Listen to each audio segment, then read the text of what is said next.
नमस्कार विद्यार्थी मित्र मैत्रिणींनो, आज आपण इयत्ता 9वी भूगोल यामधील प्रकरण 4 बाह्य प्रक्रिया भाग 2 याचा स्वाध्याय आज आपण सोडवणार आहोत। साधारण आपण यापूर्वी स्वाध्याय आपण स्वतः सोडवण्याचा प्रयत्न केला आहे। आज आपण या व्हिडिओच्या माध्यमातून प्रत्यक्ष स्वाध्याय आपण स्वतः सोडवणार। त्यामुळे सगळ्यांनी आपलं पुस्तक काढायचं आहे। पुस्तकामध्ये पान क्रमांक 39 काढायचा आहे, म्हणजे प्रकरण 4 चा स्वाध्याय हा आपण सगळ्यांनी समोर ठेवायचा आहे आणि वही पण सोबत ठेवायची आहे।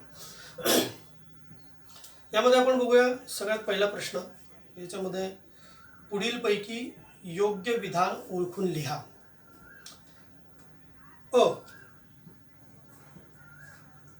तापमान कक्षेची वाऱ्याच्या कार्याला मदत होते।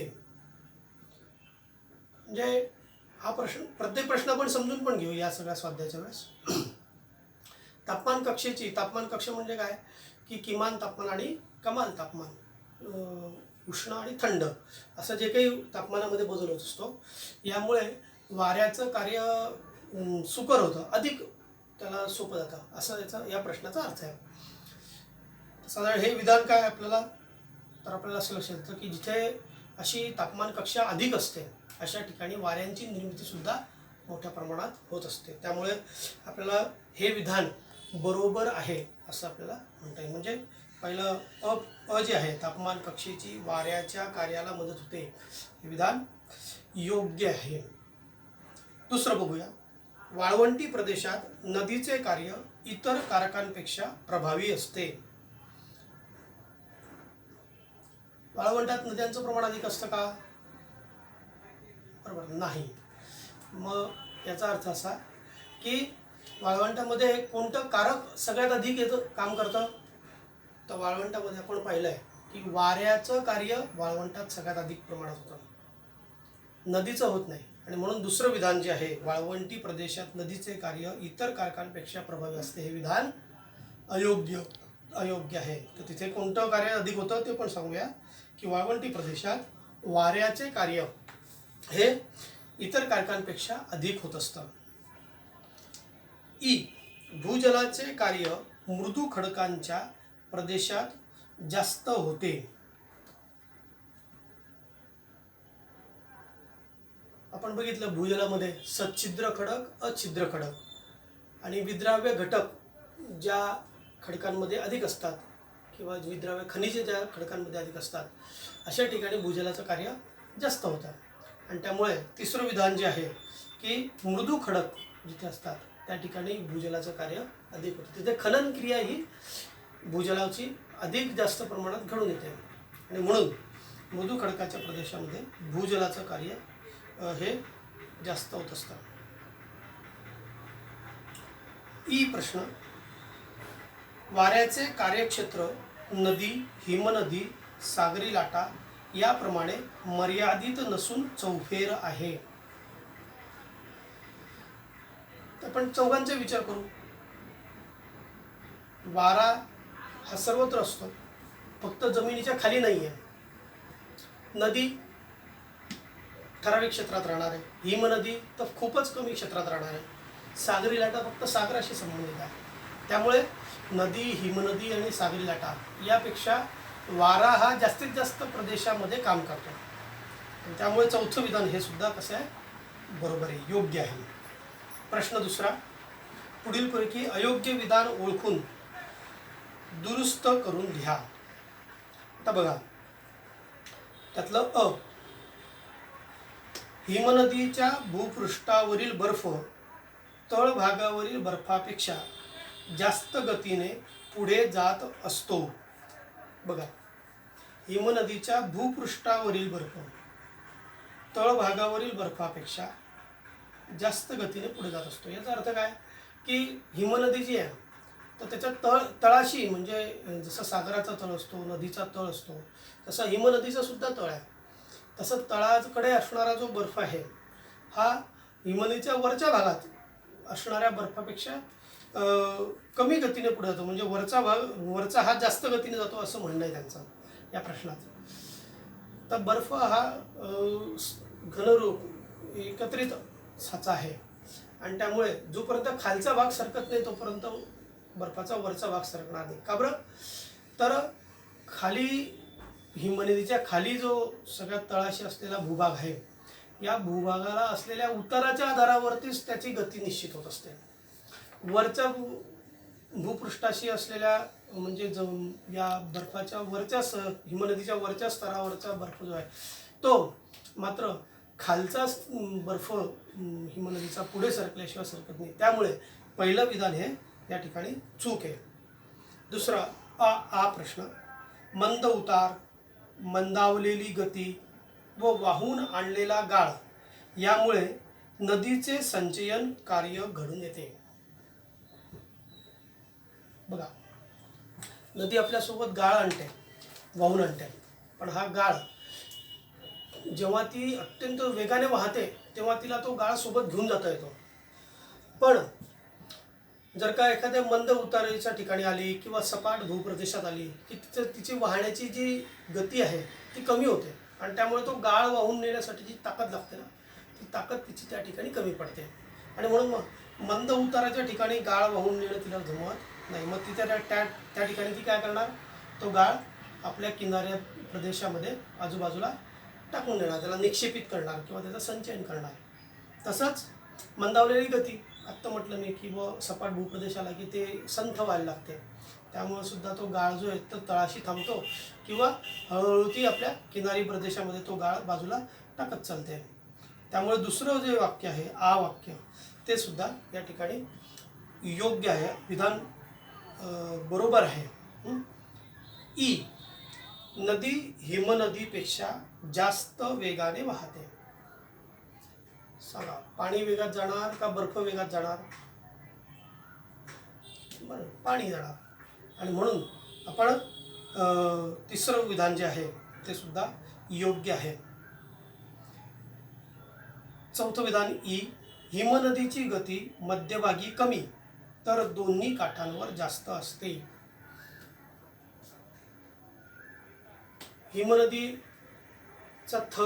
हिमनदीमध्ये बर्फाचा थर जो आहे तो मध्यभागी खूप जास्त असतो आणि जसं जसं काठाशी आपण येतो तर काठाशी तो असा यू आकारामध्ये त्या हिमनदीचा तळ असतो आणि त्या काठाशी त्या बर्फाचा थर जो असतो तो कमी असतो आणि त्यामुळे तिथे जर का त्याला उतार मिळाला तर तो सहजरित्या तिथून पुढे सरकू शकतो. त्यामुळे मधल्या भागापेक्षा आजूबाजूच्या भागामध्ये असलेला बर्फ जो आहे हिमनदीचा त्याला गती जास्त असते. त्यामुळे चौथं विधान जे आहे ते सुद्धा बरोबर आहे. अशा पद्धतीने आपण आता 2 प्रश्न सोडवले. तिसरा प्रश्न बघूया. सोपा आहे एकदम. चुकीची जोडी ओळखा. 3 जोड्या दिलेल्या आपल्याला, मी ती जोड्या वाचतो. पहिली जोडी आहे संचयन व्ही आकाराची दरी. दुसरी जोडी दिली आहे वहन उर्मी चिन्हे आणि तिसरी आहे खनन भूछत्र खडक. आता याचं उत्तर शोधताना आपण सगळ्यात आधी बघायचं की हे नेमकं कसल्या जोड्या दिलेल्या आहेत. तर आपल्याला असं लक्षात येईल की संचयन, वहन आणि खनन ही 3 कार्य सगळ्या कारकांची आहेत आणि या कारकांमुळे तयार होणारे काही भूरूप इकडे दिलेली आहे. मग संचयन कार्यामुळे होणारं भूरूप कोणतं आहे, वहन कार्यामुळे तयार होणारा भूरूप कोणता आहे आणि खनन कार्यामुळे तयार होणारा भूरूप कोणता आहे असं आपल्याला इथे बघायचं आहे. तर आपण बघूया संचयन कार्यामुळे व्ही आकाराची दरी होते का,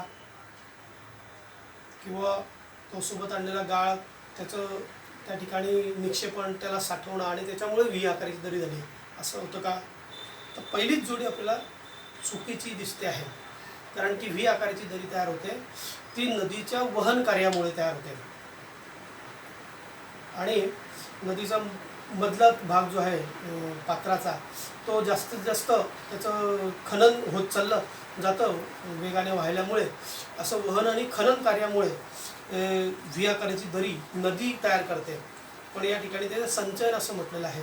त्यामुळे पहिली जोडी चुकीची आहे. दुसरी बघूया कशी आहे. वहन उर्मी चिन्हे.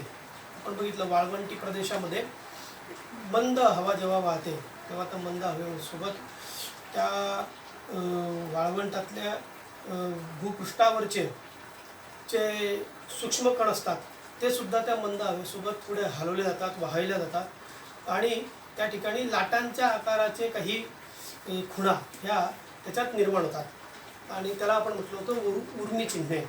तर हे वहन कार्यामुळे तयार होणाऱ्या उर्मी भूरूप आहे. म्हणून दुसरी जोडी बरोबर आहे. तिसरी जोडी बघूया. खनन भूछत्र वाळवंटी प्रदेशामध्येच तयार होतं. एखाद्या खडकाच्या खालच्या भागामध्ये अधिकाधिक त्याची झीज होणे, वाहणाऱ्या वाऱ्याच्या सोबत येणारे जे त्याचे कण असतात, वाळूचे कण, ह्याचा मारा होऊन खूप अधिक वर्षांपर्यंत असं सगळी क्रिया झाल्यामुळे त्या खडकाच्या खालच्या भागाची झीज होते आणि त्या ठिकाणी छत्रीच्या आकारासारखं भूरूप तयार होतं. त्याला आपण म्हणतो भूछत्र. असं भूछत्र हे खनन कार्यामुळे होतं. त्यामुळे तिसरी जोडी पण बरोबर आहे. तर या प्रश्नाच्या तिसऱ्या प्रश्नामध्ये चुकीची जोडी कोणती आपली? तर अ, पहिली जोडी जी आहे ती चुकीची जोडी आहे. चौथा प्रश्न बघूया. खालील आकृत्यांमधील भूरूपे कोणती ते लिहा. आता या ठिकाणी पहिली आकृती आपण बघूया.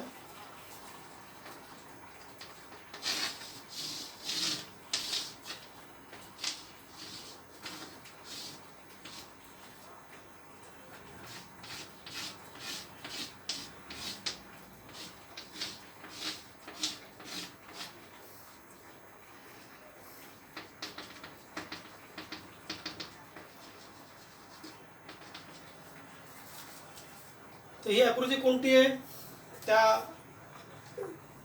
खालील आकृत्यांमधील भूरूपे कोणती ते लिहा. म्हणजे आपल्याला हे भूरूप ओळखायचं आहे कोणतं आहे ते. आपण आता दिलेल्या प्रश्नाचं एवढं काम तर करूच, पण हे भूरूप कशामुळे तयार झाले ते पण विचार करूया.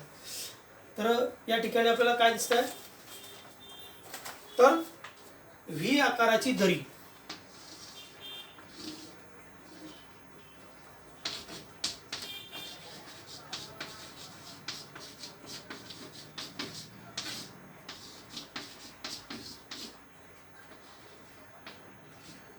व्ही आकाराची दरी या ठिकाणी दिसते.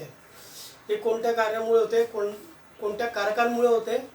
कोणतं कारक आणि कोणतं कार्य, अशा दोघी गोष्टी लक्षात घेऊ. तर नदी या कारकामुळे व्ही आकाराची दरी होते आणि त्याचं खनन आणि वहन या दोन त्याच्या कार्यामुळे, नदीचं खनन आणि वहन या दोन कार्यामुळे हे व्ही आकाराची दरी असं भूरूप तयार होतं. दुसरी आकृती बघूया.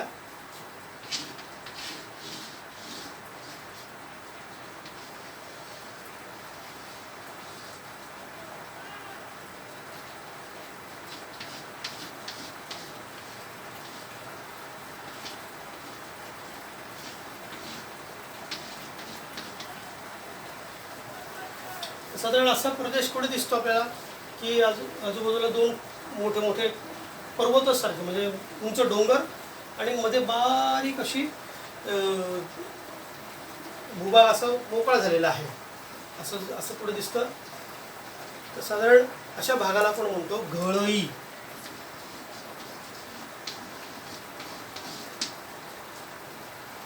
ही घळई सुद्धा कोणत्या कारकामुळे होते? तर नदीमुळे तयार होते. नदीचं पाणी असं एखाद्या अखंड असलेल्या एखाद्या पर्वतामध्ये जेव्हा त्याला विभंग केलेले असतात, त्या विभंगाच्या भागातून जेव्हा वाहते तेव्हा कालांतराने ते विभंग अजून दूर होतात किंवा त्याचं आजूबाजूचं खडकांचं शरण होतं, खनन होतं आणि त्या ठिकाणी अशी एक बारीकशी अशी दरी तयार होते. त्याला म्हटलं आपण घळई असं म्हटलं. आता तिसरी आकृती बघू.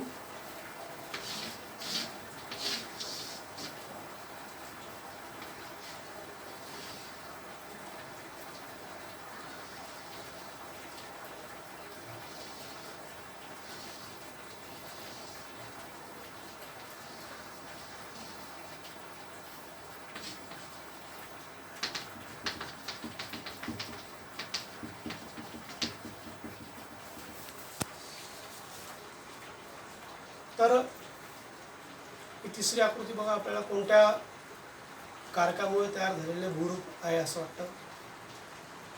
एक मी त्यातली तुम्हाला हिंट देतो. हे भूरूप हिमनदीमुळे तयार झालेलं आहे. शोधा बघू. त्याला काय म्हणणार? तर बरोबर, त्याला म्हणू आपण हिमोड.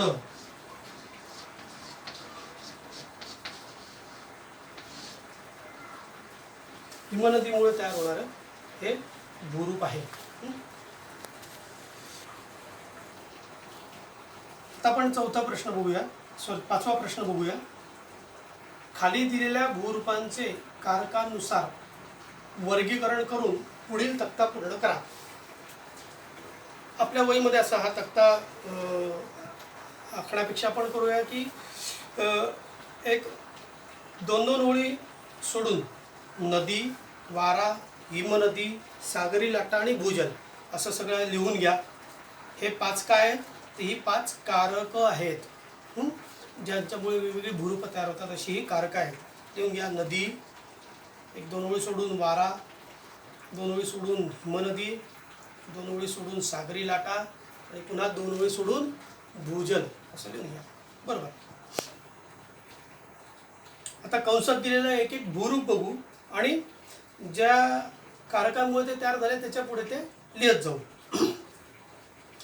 बघा, पहिला धबधबा कुठे दिसतो? वाऱ्यामुळे तयार होतो का, नदीमुळे तयार होतो का, हिमनदीमुळे तयार होतो? कशामुळे तयार होतो? नदीमुळे तयार होतो, म्हणून नदीच्या पुढे लिहा धबधबा. दुसरं त्रिभुज प्रदेश, हे कशामुळे तयार होणार आहे? कोणत्या कारकांमुळे तयार होतं? बरोबर, जिथे नदी सागराला येऊन मिळते त्या ठिकाणी ह्या त्रिभुज प्रदेशाची निर्मिती साधारणतः होत असते. गाळाचा प्रदेश असा तो म्हणून सुद्धा मोठ्या प्रमाणात ओळखला जातो. तर नदी या कारकामुळे होते, म्हणून मग त्रिभुज प्रदेश सुद्धा लिहा नदीच्याच पुढे.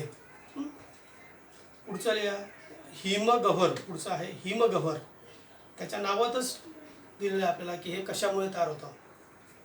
बरोबर, कशामुळे तयार होणार? तर हिमनदीमुळे तयार होणार, म्हणून मग हिमनदीच्या पुढे लिहा हिमगव्हर. गिरिशृंग. पुढचा आहे गिरिशृंग. जरा वेगवेगळ्या सगळ्या कारकांची कामं आठवा आणि त्याच्यामुळे तयार होणारी भूरूप आठवा, म्हणजे आपल्याला लक्षात येईल गिरिशृंग पुढे येतो. गिरिशृंग म्हणजे पहाडाच्या अगदी उंच वरचा भाग. तर हे तयार होतं हिमनदीमुळे, मग गिरिशृंग लिहा हिमनदीमुळे, म्हणून हिमनदीच्या पुढे लिहायचं गिरिशृंग. बारखाण. विचार करा, बारखाण पुढे दिसतं आपल्याला. चंद्रकोर असते, चंद्रकोर आकाराचा प्रदेश. बरोबर, वाऱ्याचं कार्य आहे, त्यामुळे वाऱ्याच्या रकान्यात लिहायचं बारखाण. हिमोड कोणत्या याच्यामुळे राहणार? हिमनदीमुळे तयार होतं, म्हणून हिमनदीच्या पुढे लिहायचं हिमोड. पुढे कुंभगर्ता. कुंभगर्ता कोणत्या याच्यामुळे तयार होतं बघा, सांगा कुंभगर्ता. तर कुंभगर्ता ह्या नदीचं कार्य आहे, म्हणून मग नदीच्या पुढे लिहायचं कुंभगर्ता. पुढे भूछत्र खडक. आत्ता आपण बघितलं मागच्या प्रश्नामध्ये खनन कार्यामुळे होतं, पण कोणाचं खनन कार्य? तर बरोबर, वाऱ्याच्या खनन कार्यामुळे भूछत्र खडक तयार होतं, वाळवंटी प्रदेशामध्ये दिसतात. बरोबर, म्हणून मग वाऱ्याच्या पुढे लिहायचं भूछत्र खडक. विलय विवर. विलय विवर.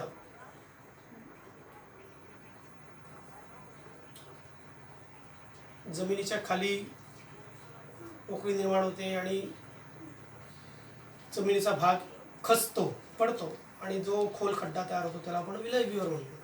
तर हे कशामुळे, कोणत्या कारकांमुळे होतं? भूजल. बरोबर, म्हणून मग भूजलाच्या याच्यात लिहायचं विलय विवर. बरोबर. खाजण. खाजण सागरापासून वेगळा झालेला थोडासा भाग, चारी बाजूने जमिनीने व्यापलेला असा तो असतो. आठवा, कोणत्या कारकांमुळे होणार? बरोबर, सागरी लाटांमुळे तयार होतात. सागरी लाटा निश्चित त्याचं संचयन कार्य जे आहे सागरी लाटांचं, त्याच्यामुळे खाजणाची निर्मिती होते. पुळण. पुळण आपण बघितलं की पुळण म्हणजे एखादं बीच जे आहे, तर कशामुळे तयार होणार ते सुद्धा बरोबर सागरी लाटांमुळेच तयार होतं, म्हणून सागरी लाटांच्याच पुढे लिहायचं अजून पुळण. आणि शेवटचा लवणस्तंभ. लवणस्तंभ दोन प्रकारचे असतात, एक ऊर्ध्वमुखी आणि दुसरं अधोमुखी. कोणत्या कारकांमुळे होणार? बरोबर, जमिनीच्या खाली असतात, गुहेमध्ये दिसतात. तर भूजल याच्यामुळे ते तयार होतं, म्हणून मग भूजलाच्या पुढे लिहायचं लवणस्तंभ. बरोबर. आता आपण आपल्या स्वाध्यायातले 6 पैकी 5 प्रश्न आपल्या आजच्या या व्हिडिओमध्ये आपण सोडवलेले आहेत. 6वा प्रश्न हा थोडक्यात उत्तरे लिहा असा आहे. तर आपण सगळेजण प्रयत्न करूया की हा प्रश्न आपल्याला या पुस्तकातल्या सगळ्या माहितीच्या आधारावर आपल्याला आपल्या मनाने लिहायचा आहे. त्यामुळे या ठिकाणी आपण आपला हा 4था पाठ आणि त्याचा स्वाध्याय असा हा पूर्ण केलेला आहे. 6वा प्रश्न आपण आपल्या मनाने आपल्या वहीमध्येच सोडवून घ्यायचा आहे. धन्यवाद.